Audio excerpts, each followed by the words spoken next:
everyone, my name is Gabby and today I'm going to be bringing you my review for Wicked. If you aren't following me on my social media, which you totally should, all of my links are in the description if you want to check me out, you would not know that I started my 2018 off right by seeing the touring company of Wicked while they were stationed in Chicago at the Oriental. I've been dying to see Wicked for years now, before I was ever even into Broadway. So when I found out that Wicked was coming back to Chicago, I immediately snatched myself up some tickets and I've been waiting to see this show for months and months on end. So I finally got to see this show, and initially I was just going to talk about my thoughts in my wrap up and just kind of leave it at that, but I was so mesmerized and so wowed by everything that I saw on that stage that I had to sit down and film a full-length review for all of you because I have so many thoughts, emotions, feelings, opinions, and things that I just need to dive into. This cast was absolutely phenomenal and I loved getting to see them on stage. If you would like to get to see this cast as well, I will be leaving all the information down below where you can go and check them out and see if they are coming to a city near you. And you can also follow Wicked on all of their social media and stay up to date with this phenomenal show. Reason why I mention this is because I am going to be diving into spoilers and I don't want anyone to have their experience ruined by any of the content that I mentioned in this video. And I know people are very particular about the way that they take in Broadway shows, so whatever it is that you need to do to make sure that your experience is not ruined by the content that I am mentioning in this video, do that. Whether it's like looking up information about the show, listening to the cast recording, seeing the show, whatever you gotta do, go and do it. Right now, the touring company is currently stationed in Pittsburgh. I believe they have about a week left of their run, so if you're interested in seeing them in Pittsburgh, you better act fast. This cast is phenomenal, and I guarantee you, after seeing them, you will be changed for good. That's a Wicked reference. Hello, are you new here? I love to make Broadway references. It's sort of a thing that I do, especially when they're timely appropriate. Anyway, I'm a nerd. We've established this. Non-spoiler people, do what you need to do, then come back and discuss all the spoilery things with me about Wicked, because I really want to dive in and discuss this show, so we're gonna just get right into it. Honestly, I don't even know where to begin. I think what I'm gonna do is I'm gonna start out with this little spiel about why you should see Wicked more than once. So I'm the type of person who usually doesn't do like a lot of rereading when it comes to books or like rewatching movies or like seeing something or taking something in more than once, because I feel like my philosophy is like there's so much medium and so much content out there that I need to take in, especially because I'm the type of person who's always behind on the trends, that I don't have time to like take in content over and over and over again that I've already seen because I'm constantly looking to get into new stuff. Seeing shows for a second time is incredibly difficult, especially because Broadway shows themselves are relatively expensive,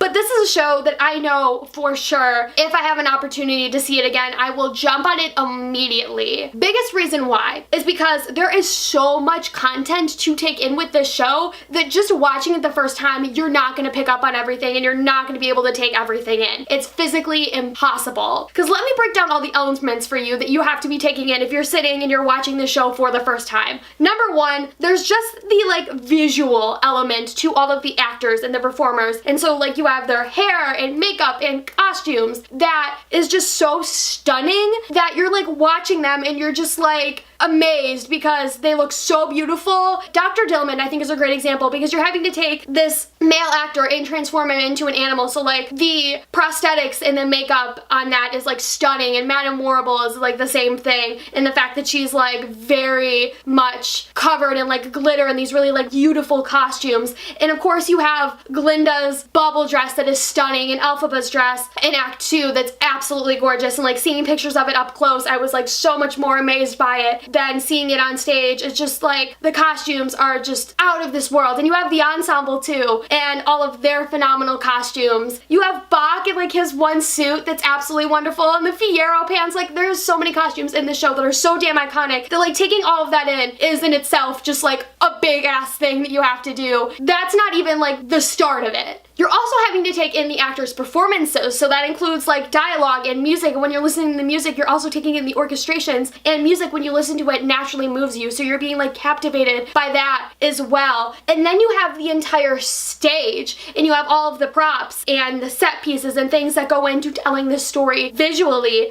Big things for me that really stood out, you have the dragon, and you have the Wizard of Oz and like his set piece, like that whole moving face, and you have like the lighting and effects that play into into that as well. There's the Ozdas ballroom and like that whole scene that is just like so phenomenal, and it's way too much. If I'm sitting here for like a solid few minutes rambling about all the details that you have to take in, like clearly it's a lot. And the thing about this that makes it extra problematic for me is that the way that I took in this show was very, very different than what I normally do when I go and see Broadway shows. Usually I sit down, I like listen to the cast recording, and I know it backwards and forwards and left and right and inside and out, and I have like every single line memorized, and I'm like obsessed. I really get into it. I'm following the actors on their social media. I'm staying up to date with what's going on in the show, and I very much like niche myself within the fandom of the show because I want to be able to be excited when I'm going and seeing it and be able to be prepared for like what it is that I'm going to be experiencing, because my idea is like if you're sitting in that seat and you're not prepared for what you're going into, there's somebody that could be sitting there that's really excited about the show, that wants to see it, knows all the elements, and has been dying to see it for like years and years on end, and you're sitting there and your seat could be going to that person. And so I feel like if you're gonna go and see a show, you need to be excited and you need to be hyped about it.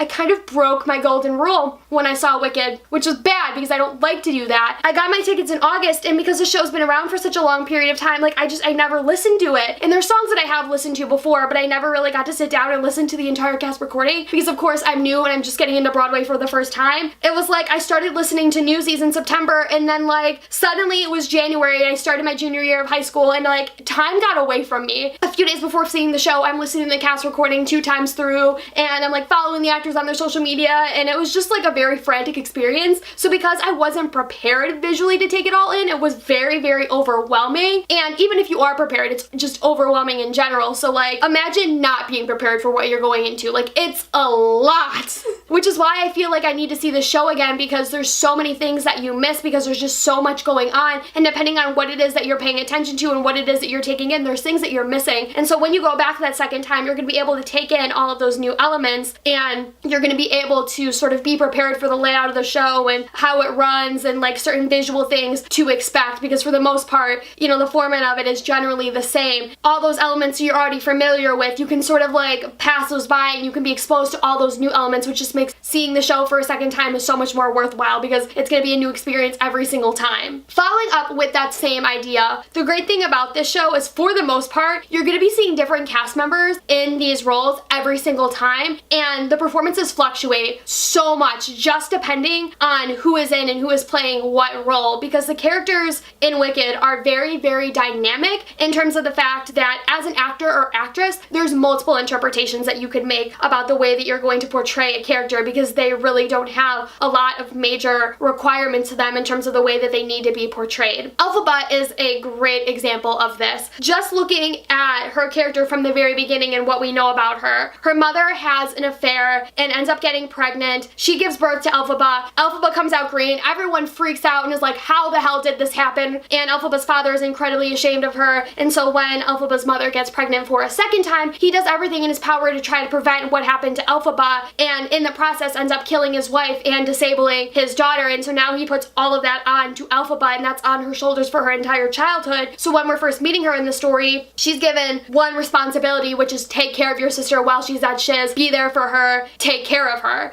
Elphaba in herself is a character that's, I feel like, naturally very determined, and a lot of times, since I feel like for most of her childhood she's been pushed off to the side and neglected, and a lot of people just either made fun of her or just sort of ignored her. Like if she's given a responsibility, especially when it's taking care of her sister, like she's gonna be incredibly determined to complete that goal. So naturally you see that she wants to do everything in her power to protect her sister, and that's an underlying theme that you see throughout the entire course of the show, even as that root of Elphaba's determination starts to sort of spread a little bit and she finds a cause that's worthy of supporting, and she starts to go on her own journey rather than just being there for her sister, being able to find herself and explore her character a little bit more. So you have this moment initially where she's meeting all of these other students, and with her being green, naturally they're all freaked out and like she's experienced this already. So she has this moment where she lashes out, and the big question here is like, what was the root of that? And as an actress, you could play that in so many different ways. Is it the fact that she's experienced this so many times as a kid and she knows what it is that people look at her and expect from her and see from her in the way that they interpret her, and she knows that there's nothing she can do about it even though she's quite the exact opposite than what it is that people see her for? And so naturally she just lashes out because that's what people expect from her, and she knows that she's not going to be able to change her mind. So why not just play into that, because why bother if clearly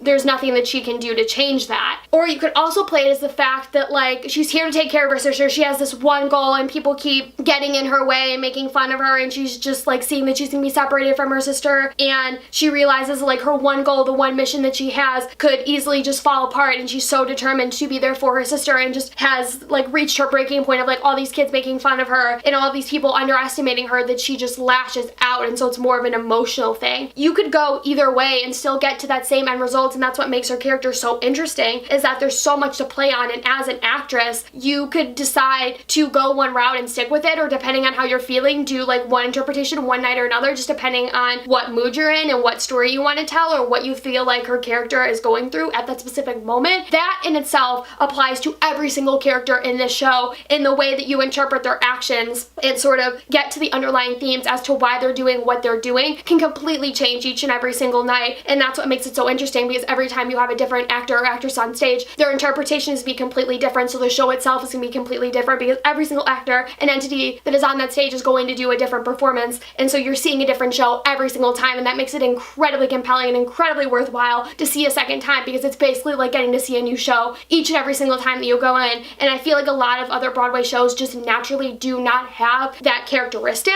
Like, take for example Dear Evan Hansen, one of my favorite Broadway shows of all time. I love it because I really personally resonate with it. The character of Evan Hansen is very static in terms of the fact that there is a lot of requirements that go into his character and the way that he needs to be portrayed. He has anxiety and depression. Naturally, he's the character that sort of sits in the back and everyone steps on him like a doormat, and he really doesn't have a voice. So there's a certain way that you need to be able to portray that to make it feel authentic to the story and the evolution of Evan and his character. So there's certain requirements and certain things that you need to hit on. I feel like that's just not there for the show of Wicked, and I feel like you could just sort of take a character in that show and run with it and sort of just pick and choose how it is that you want to mold them to get them to the points that they need to get to plot-wise throughout the story. And I just think that that's incredibly compelling and really different than what I've seen on Broadway in the past. And as much as I love Dear Evan Hansen, like, I just think that it's really interesting to be able to give a lot of actors a lot more creative freedom and be able to explore with characters a little bit more, and to be able to tell their stories in a way that's very personal to them and what it is that they want to be able to show about that character from the journey that they go through. And I love both of these shows, and I would see both of them more than once, but I think that ultimately, if you're making the argument which is more compelling to see a second time, you'd have to go with shows like Wicked, because there's just so much that goes into that show. And obviously, yes, they're two completely and entirely different shows, and it's almost impossible to compare them. Just in the way that the characters are developed, I feel like naturally you're just much more compelled to want to see Wicked, because there's so much more to play with, and there's so much more that you'd be getting out of the story seeing it a second time than you would with contemporary shows like Dear Evan Hansen. As much as I love both shows, I naturally think that Wicked just has more there that would compel you to want to see the show a second time. So the reason why I'm getting into like all of this rambling is because looking at all of the performers on that stage and seeing their performances and the way that they interpreted the characters just made me think so much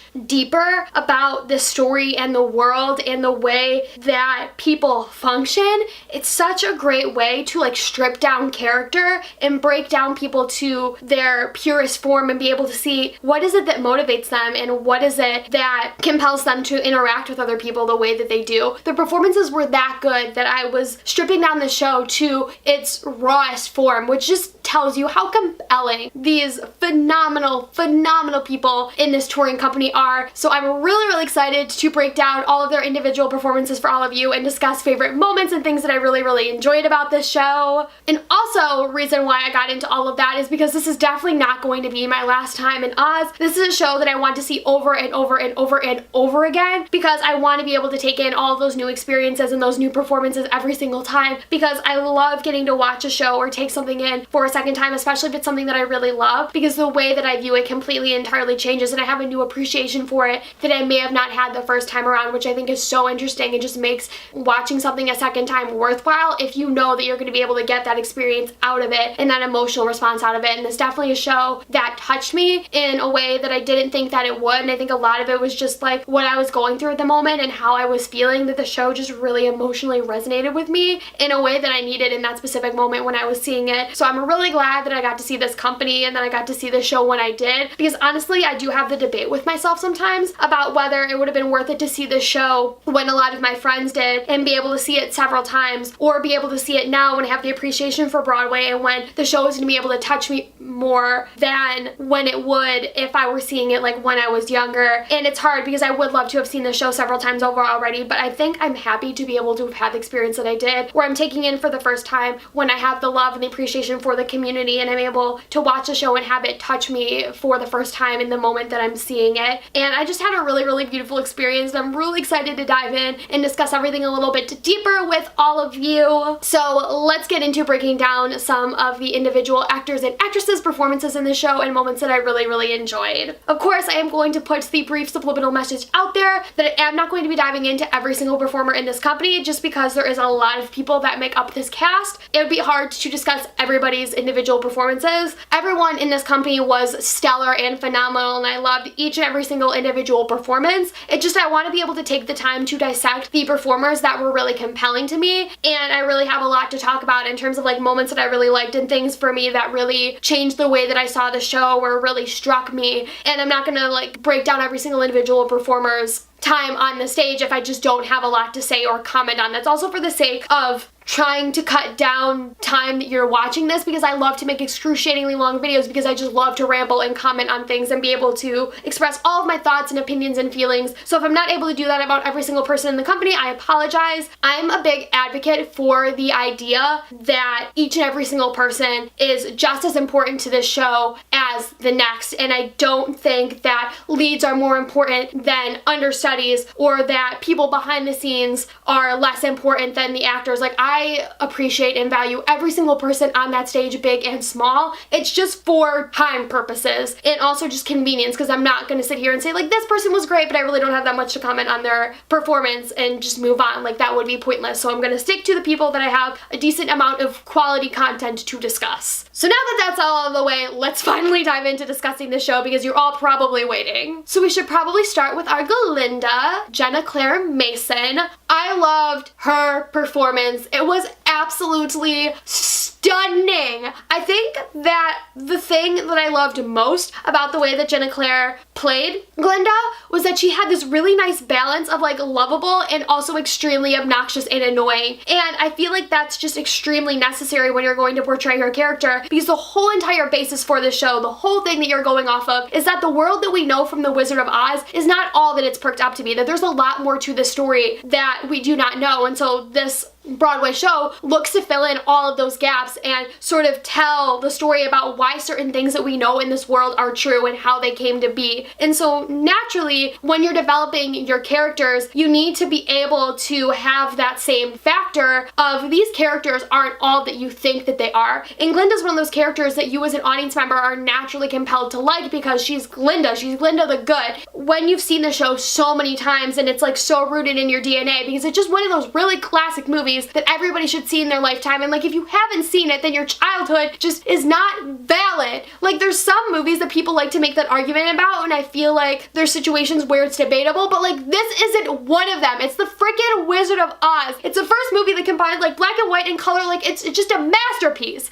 If you had a childhood where you didn't see this movie, like, I feel bad for you. That aside, the whole concept of The Wizard of Oz is that you look at Glinda and she's just naturally good and you're just compelled to like her as an audience member. And so going into the show, you have that compulsion that sticks with you. Naturally, as a writer, Stephen Schwartz is supposed to sort of break down those barriers and get you as an audience member to feel a sense of confliction, because you want to like her character, but naturally there's so many things about her that make her unlikable. Then as an actress, you need to be able to play on that. So there's so many moments, especially when you're first meeting Glinda, that she's just so damn annoying and obnoxious, and she just plays perfectly into that like schoolgirl role, where I look at her and I'm like, if she was a girl in my high school, I would be annoyed as hell hell by her because she has a really obnoxious voice and she thinks she's better than everyone else. I don't like her. But at the same time, like, I'm watching her and I'm like, but you're Glinda and I'm supposed to love you in the bubble and the dress, and like, you feel that confliction of like, should I like her, should I not? And you see her actions throughout this entire show and she's really quite unlikable. I mean, think about the fact that she likes this guy, wants to be with him, and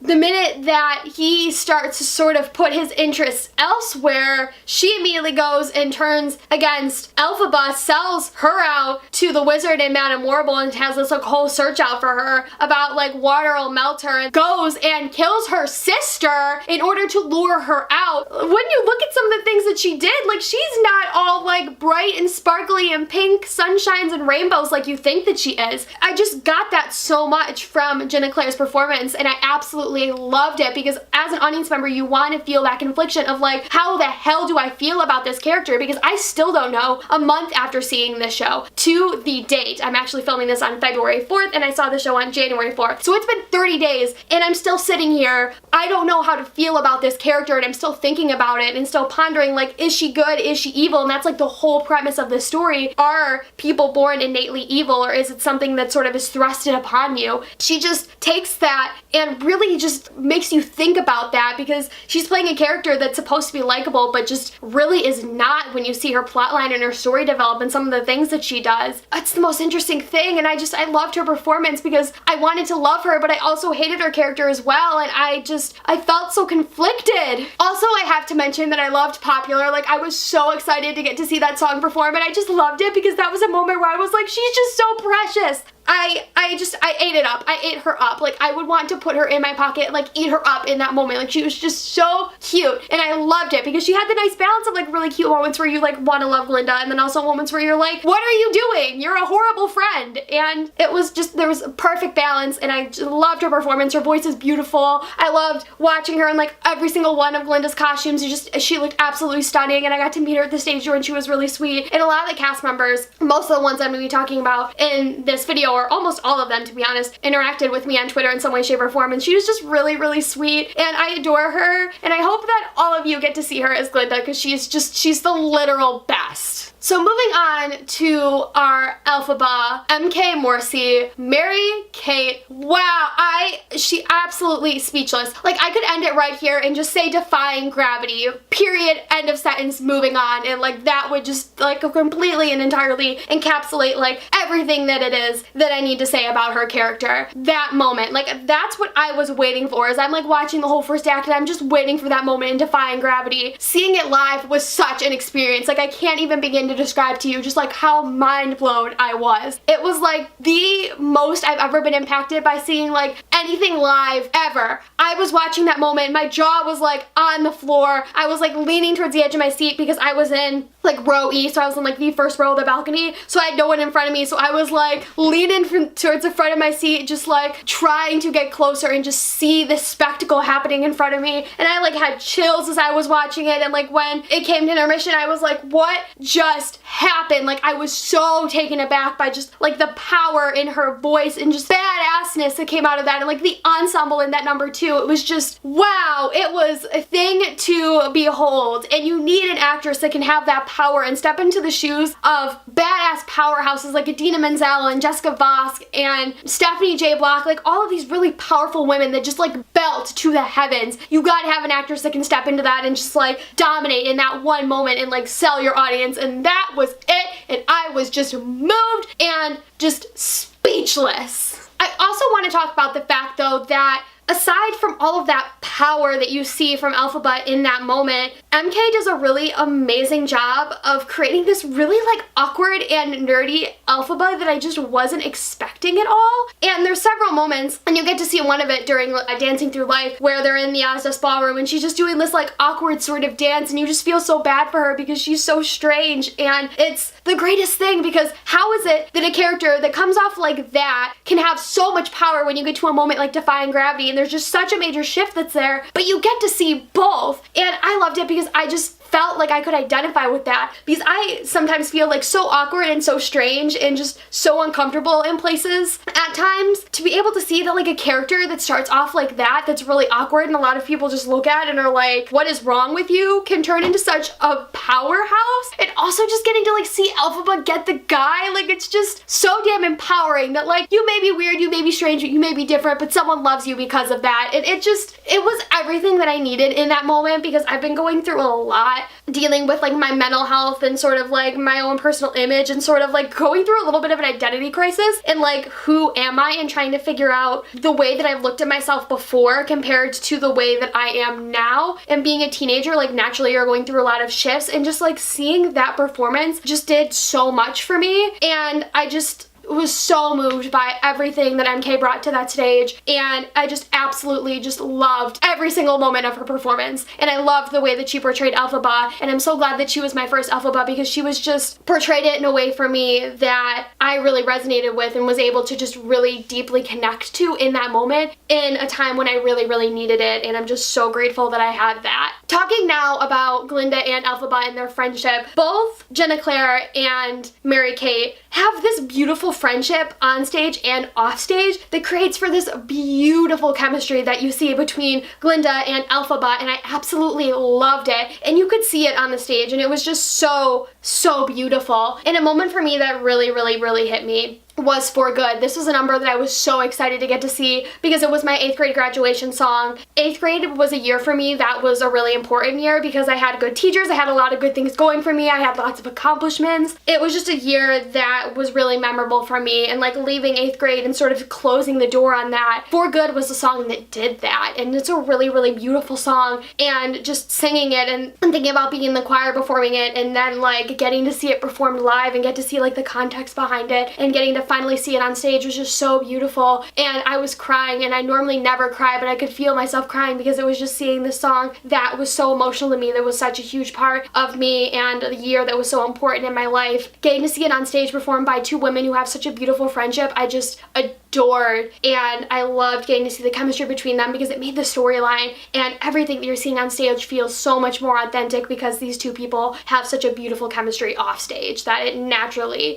just perfectly flows on stage, and I just loved getting to see the two of them together. They're such powerhouse women. I got to meet both of them at the stage door, and both of them have interacted with me on Twitter in some way, shape, or form, and I just adore them in this entire company. It's just such a phenomenal group of people. So moving on to talk about our Fiero, I got to see Michael Capano make his debut as the principal lead in the touring company of Wicked. So John Robert Hall, who normally plays Fiero, I believe had to step out of the show due to injury. So when I came in to Wicked and I found out I was going to be seeing Michael Capano, I was so excited. If you guys don't know, he was Rolf in the Sound of Music Live with Carrie Underwood, and like finding that out, I was like, I'm so excited to see what it is that he does with this role, because Fiero was a character I felt like naturally sort of touchy about. Like I really didn't know what my thoughts were on him. Getting to see him live and like getting to actually see a character like performed rather than just like reading about it or like listening to a cast recording is such a different experience, and I loved everything that Michael brought to Fiero. Like the pants, it was all so great. I think my favorite number for me in this show, and it was just because seeing Michael perform it live, like it just completely entirely changed the game for me. Dancing Through Life. That's a song for me that is just really my vibe at the moment. I just have been having a lot of trouble with school recently and stress and like balancing my really busy schedule and being really frustrated with the classes that I'm taking, and how I'm just like having natural struggles with classes that I normally, like I've always been good at school, and now I'm like starting to struggle, and that just feels very stressful for me, and I'm very out of my element because normally I'm used to doing really good in school, and so I'm having like this whole identity crisis because of that. And just like right off the bat, the trouble with school is they always try to teach the wrong lessons. Believe me, I've been kicked out of enough of them to know why invite stress in. That's like skipping a few lines, but like all of those little moments just within the opening, I was like, I am sold. And then like seeing it all performed visually, it's such a stunning number, and I love big cast numbers. For me, I don't know what it is, but those numbers are just always so much fun to watch, and this is one that's really great because the ensemble is like beautiful in this number,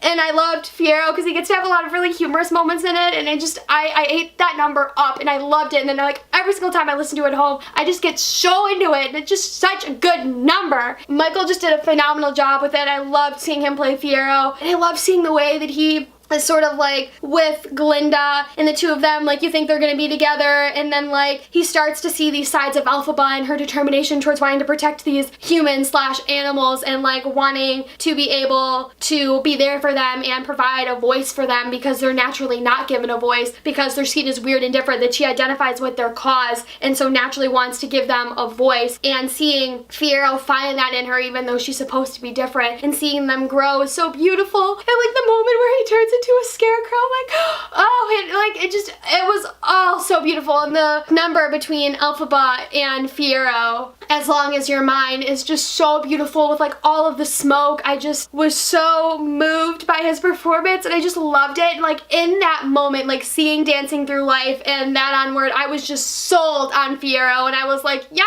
I love him. He's great. Give me all the Fiero. Like I was just like sold in that moment. And if you as an actor are able to take me, someone who's skeptical about a character, and you're able to sell me, like you're doing a damn good job. So I loved getting to see him. I hope that all of you who are getting to see him now in Pittsburgh, which is I believe his hometown, are enjoying his performance. And I'm so happy that he's become the principal lead because he just deserves it so damn much. I know that he did Wicked on Broadway for a period of time. I don't know if he was like an understudy or like what the deal was there, but I know that he has done Wicked on Broadway, so like this isn't his first time stepping into this character's shoes. But I still loved getting to see him, especially making his debut in the role as his principal lead, because it's always really exciting to get to see understudies and people who are fresh get to bring a new take to the role, who may have not been on stage for a while, to get to bring all of that new energy back that a lead normally wouldn't be able to have because they're doing the show like almost every single night. It sort of becomes more routine for them, whereas like with an understudy, there's so much more like energy and sparkle and sort of magic that's there when they're performing for the first time because they have all this new energy that they haven't been able to like put on the stage because they're naturally like sort of in the back like waiting for their moment to shine. Now we gotta talk about Bach, Robin DeJesus, legend. Oh my god, guys, you have no idea how excited I was when I found out I was gonna be seeing Robin as Bach. If you don't know, he is from the original Broadway cast of In the Heights, so like Lin-Manuel Miranda and Karen Olivo and Mandy Gonzalez and Chris Jackson. Could you have like a better group of people to be on Broadway with? I think not. And I just adore him. I think he's wonderful and he's like the gay icon that all Broadway needs. Also, quick PSA, Boys in the Band on Broadway. I want to see the show so badly, but of course I live halfway across the country, so that's not gonna happen. But like, if you're in the New York area, Boys in the Band, go and see it. Robin's gonna be in it, Andrew Reynolds is in it, Jim Parsons is in it. Good group of people. I would die if I got to see this show, but like I know he's gonna be phenomenal in it, so I had to quickly put that PSA in there because like, legend, and I will support everything that legends do. I think one of the things that I loved about the way that he portrayed Bach was that he just made Bach so lovable. He's one of those characters that just gets screwed over time and time and time again. We meet him, he's in love with Glinda. Glinda's clearly not interested because she's all into Fiero. Glinda's like, oh, you should go and ask Nessa Rose and bring her to the dance. And he's like, of course, I'll do anything for you, Glinda. So he goes and asks her, and then Nessa Rose like falls in love with him because it's the first time that somebody's taking an interest in her out of their own free will. Bach is like, this is kind of bad because like I only did this for Glinda, and he like can't tell her and he doesn't want to make her feel bad. So then he's like, it's because you're so beautiful, and you have that like whole really wonderful moment in Dancing Through Life. Like there's so many good moments in that song that I just love. Anyway, then him and Nessa Rose are together for some time, and then like Nessa Rose's father dies out of shame because of Elphaba, and so she takes over and she ends up like enslaving all the Munchkins so she can be with Bach, and then he's like screwed over. He gets turned into the frickin' Tin Man without a heart. He didn't ask for that. I just love his character because I like so much resonate with these characters, and I always manage to love these like really innocent characters that just like constantly get screwed over, and they're just so innocent and sweet and wonderful, and they do nothing to ask for the way that they're treated, but it just happens. I love the way he portrayed the character because he's just so innocent and sweet, and of course naturally he has every right to be angry even though he never knows the truth about what happens to him. He has every right to be angry. He didn't deserve it at all. He's just so precious, and I loved getting to see Robin DeJesus. Like every single moment that he was on that stage, I was just eating it up because I love Bach. He was like one of my favorite Wicked characters for such a decent period of time when I was like first looking up the show, first getting into it. I was so excited to get to see him because I love Bach so much, and he just did such a good job playing the character and making him just so lovable. So I think that's about it for discussing some of the principal leads. So now I want to dive in and take a moment to discuss the ensemble in this show because the ensemble is such a great part of Wicked. Like, I love the ensemble so much, and I feel like this show would not be the same unless you had the phenomenal ensemble there. Because think about it, this large part of the first act is taking place at a university. You need to be able to have other students there if you're going to have a school as your setting. So naturally the ensemble is incredibly relevant, and like there's so many moments of mine that I love in the show because the ensemble just adds this beautiful layer. Like, take the opening number. I love the opening number, not only because the instrumental that happens in the beginning with like all of these really iconic sounds and things that we associate like with Wicked and with like the world of the Wizard of Oz. When the ensemble comes into that, like it's just so beautiful. And the same thing with Defying Gravity. Like, it gets so much better once the ensemble comes in and they all like are pouring in and you see like Elf on top. Like, it's so stunning to see visually, and even like listening to it, the ensemble is so great. And like Dancing Through Life, the ensemble, like all of these ensemble songs are like my favorites because I love the ensemble, and they never get enough appreciation. They deserve appreciation because these people are doing so much hard work. They deserve to get more credit for what it is that they're doing on that stage. Think about it. A lot of these ensemble members are understudies for lead roles, so they also have to know their own track as a individual ensemble member, but they may have to know a principal lead's role as well. And when you're talking about shows like Hamilton, where you're having people that are covering several different ensemble tracks and then also covering several leads, like that's a hell of a lot to take in. And those people don't get enough appreciation for what it is that they're doing because they have to know several markings and like spacings, like where are you on the stage, and knowing all of that, and then knowing like when to come in certain songs and like what their parts are. Like, there's so much that goes into that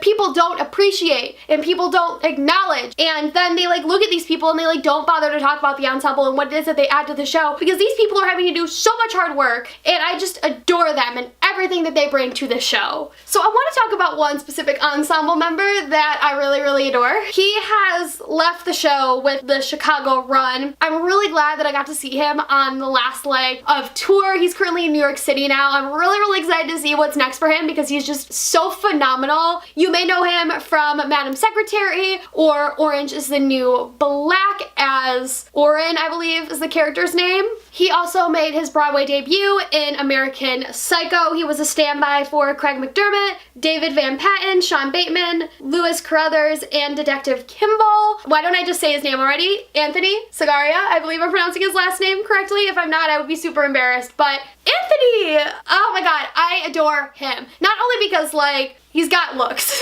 Let's be real. He's very stunning. There are lots of people on Broadway that are stunning. His Twitter feed is also wonderful. I feel like that's a requirement if you're going to be on Broadway or you're going to be involved in the Broadway. Like, your Twitter feed needs to just be naturally very entertaining and very well done. I love his Twitter feed. It's some of the best content that I get out of my day. His voice is so beautiful. I listened to the American Psycho cast. They did like something at 54 Below, like performing cards, and I have listened to him performing Dancing Through Life. It's on YouTube, and I feel bad about it because it wasn't actual bootleg, it was just audio, so I was like, this is partially defendable, but I needed to, and he's just, oh god, I adore him. I think that he's an incredible performer, and he's one of those people who just like does not get enough appreciation. Also, I watched a Periscope that he did with Jessica Voss that was like really, really adorable that someone uploaded to the internet, and I was like obsessed with that because he was wearing glasses and a scarf and he just stunning, okay? I just adore ensemble members, like in general, and he's one for me that I just like naturally like clinged to.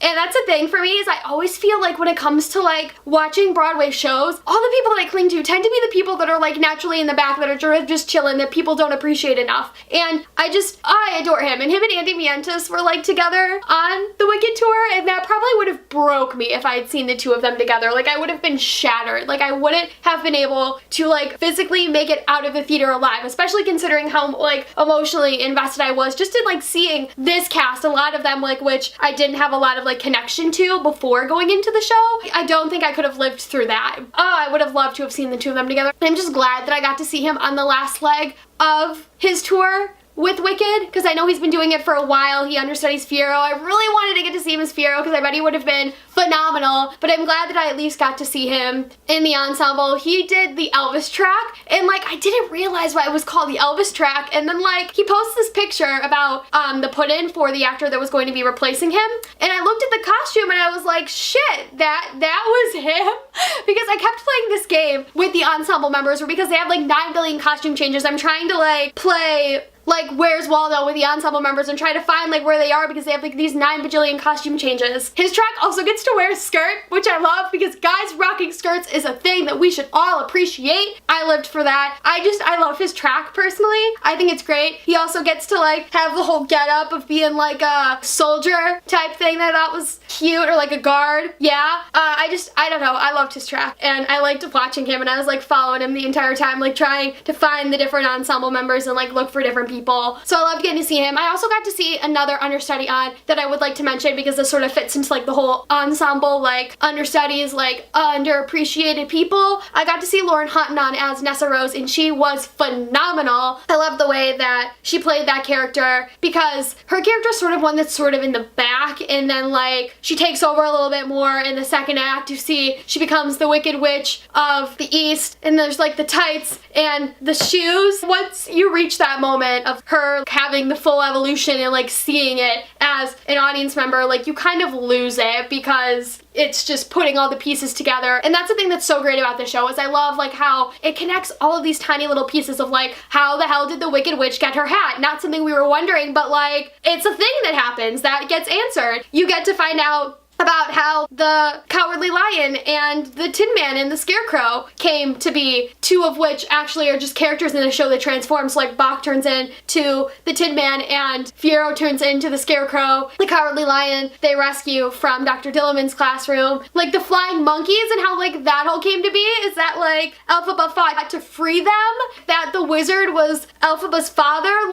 All these like mind blow moments of things that you can't, and there's like really cute Wizard of Oz references that are also made. Now I'm just talking about like connections and things because like it just started happening. It's fine. Review is clearly a train wreck of just me being incredibly emotional and like flipping out over all the things Wicked, but you should be cool with that. Like that's how it normally goes when I talk about Broadway. But anyway, like seeing all of those connections, like I just loved because it made the story so much more compelling, and the ensemble members add so much to that because all these tiny little roles and things that they're playing is helping to like move this story along. Oh, I love the moment when they're going to Oz and like all of them in their costumes, like I was just like so blown away by. Like I love that moment in particular because it's just a lot to take in, and it would not be the same thing unless you had the ensemble there just like rocking it, being like visually stunning as all hell. Also, I would like to know how they make those like 9 bajillion costume changes. How do they do it?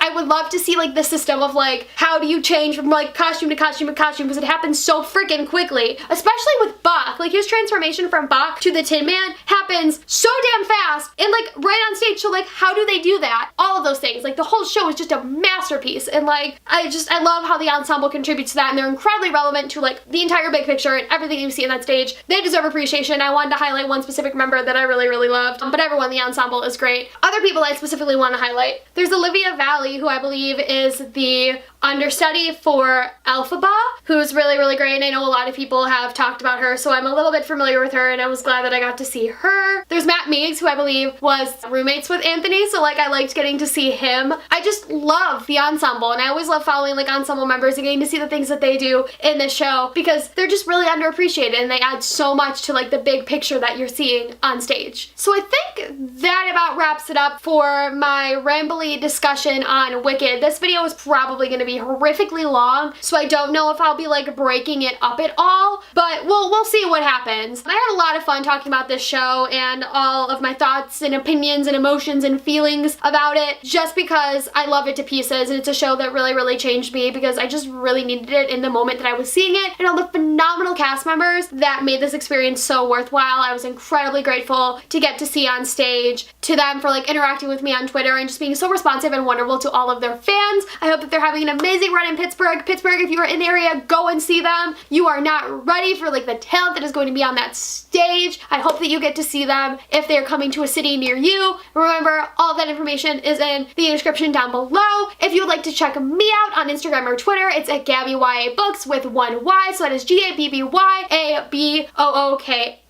and all of my information is in the description if you want to check out my reviews for teen reads and check out monthly book reviews that I do for them. If you want to follow me on Goodreads, that's down below. My email for inquiries is down below. You can just subscribe once you get to the end card. I think that's about it. Thank you all so much for watching, and I'll see you next time. Goodbye! Broadway, here I come.